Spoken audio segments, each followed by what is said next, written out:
So my grandma got scammed in a very similar way to the character in the movie. Someone called pretending to be me, saying I needed to be bailed out of jail, and basically chaos spread throughout my family until, luckily, in real life, we were able to intervene before she actually sent the money.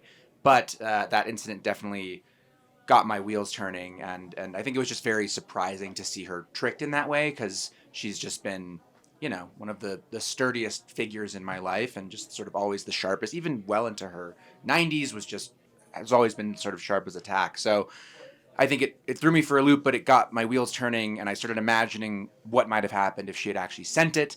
And I'm pretty sure, she would have basically gone out there and done everything within her power to get it back and not told us about it. So that was sort of the original genesis. And I've also just I've always loved action movies. I've just had an affinity for them, and something about giving it that treatment sort of felt right to sort of shrink those tropes down to the scope and scale of what it would mean for somebody to get across town and get this thing back.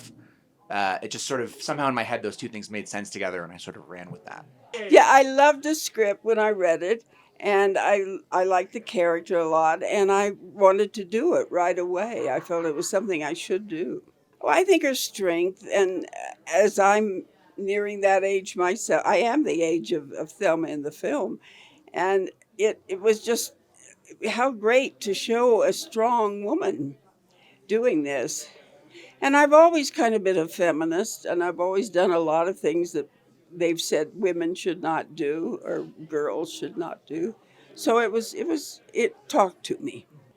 The script and knowing that June was gonna do it, and also Josh had as he said, he based the story off of his real grandma Thelma, who's 103 now. 103 Yeah, now. she wished she could be here, but couldn't make the trip. But she's But he made these documentary shorts with her as well, before he wrote the script that are beautiful. And so all of that together, I mean, that experience where I started reading it and then didn't stop reading it until it was the last page. Um, and I just really, you want to make things that are fully human, where there's no person that's being sold out, that all of our struggles are coexisting and exploding all together. And also I love my grandma a lot, and I have yet, until I read this, seen the strength that June's talking about depicted on the big screen. I grew up watching movies with her, and she loves movies, but I wanted to make something that I could watch with her too. So it just was like we were talking about. It was a no brainer. Yeah. It was impossible to not do it once the opportunity was there. I mean, by the time I was sent the script, I saw who was involved, and it was kind of a wish list of actors for me, including Fred, who I had just seen in White Lotus. And then I read the script, and it felt completely unique and rare to me, and completely open-hearted, and at the same time not sentimental. And I just wanted to be part of this family. All the scooter riding was really fun. And the flipping and flopping all over the beds and the stairs, everything. I just loved doing it. And I said I want to do what I could, and he let me. Well, she did more and more as we went on. Yeah. It would become, we were very careful at the beginning of the shoot, and then by the end of it, June was like gunning that scooter and stopping on a dime. What was you had a nickname you gave yourself, I believe. Stop on a dime squib. Stop on a dime squib, So- yeah. We're going with that. Oh, well, it was wonderful to do the film with him. And when Josh said he was doing it, it was sort of exciting. I mean, I remembered him as Shaft, of course, and knew that he was working and doing a lot of work. But he was a wonderful guy. He was such a doll, and he was such a strong guy. And it was such fun to have him on the back of the scooter. And he did wonderful things on my birthday. He wasn't on set, he wasn't working, but he came in and brought me 2 dozen roses for my birthday. And they also had white wigs, and he put one on, and we even have a picture of that. And it's pretty funny. So he was willing, to be one of the gang. He really was. He was great. Yeah, no, I'm sad that it is, and also honored that we got to work with him. He really, to echo June, he was really the loveliest guy, really warm, wonderful, funny human. I think anytime he was on set, people just felt good being around him, and I feel just incredibly lucky to have gotten the chance to work with him and to have gotten the chance to get to know him at that moment in his life and that moment in my life. Also, anytime I gave him a note, he would look at me for a very, very long time and be silent, and then he would just look back and say, "Watch this," and then he would go and do a take, which was just always got me. But yeah, she saw a very early cut and liked it but couldn't hear it, and then she saw the final version maybe a few months ago, and I think it sort of registered for her that it was an ode to her, and she was very moved by it and very weirded out by the fact that June says that she's Thelma Post, because that is my grandma's name.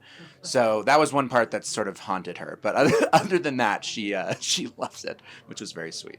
She and I did do a read through of a lot of the script at one point, which was actually really fun and strange. But she knew I was working on it. I think she was sort of excited about it and also a little weirded out by it, but happy it was happening. I think she just couldn't fathom that somebody was like.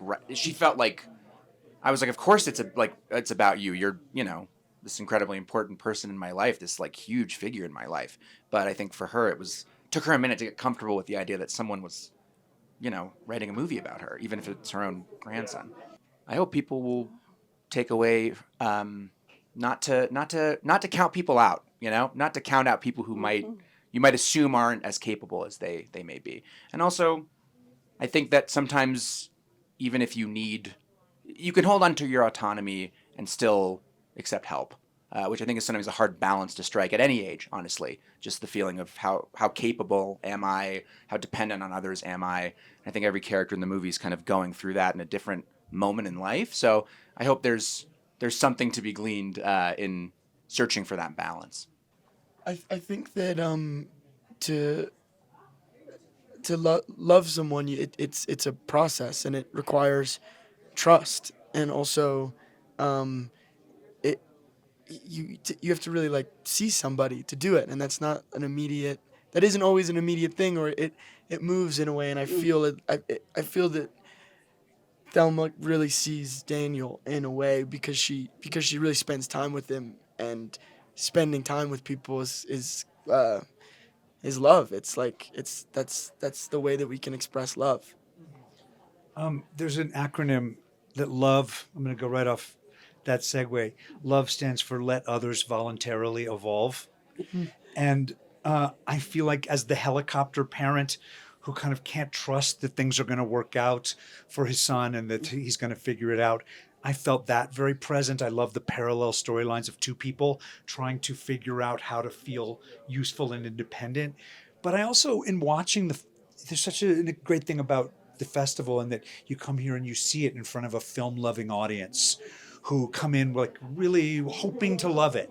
And there was a way where we felt the audience connect to this, and you see it in a different way when that happens. And for me, what another special layer to this movie was, I feel like, and it may be particularly American, or there's a particular version of it in this country where we don't see a lot of stories about older people. It's kind of like we're a little obsessed with people who are young and influencing or whatever they're doing.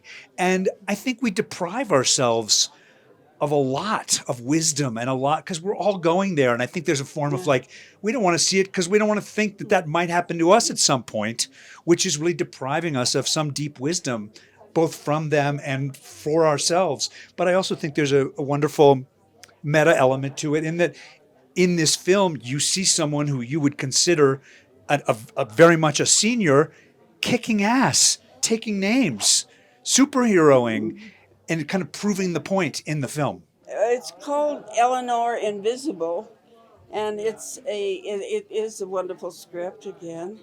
And it's about a woman who says she was in the Holocaust and was not. But it gives you all the reasons, or the reason why she does this. And it's kind of a buddy film. She becomes very close to a young woman who's a journalist, per se.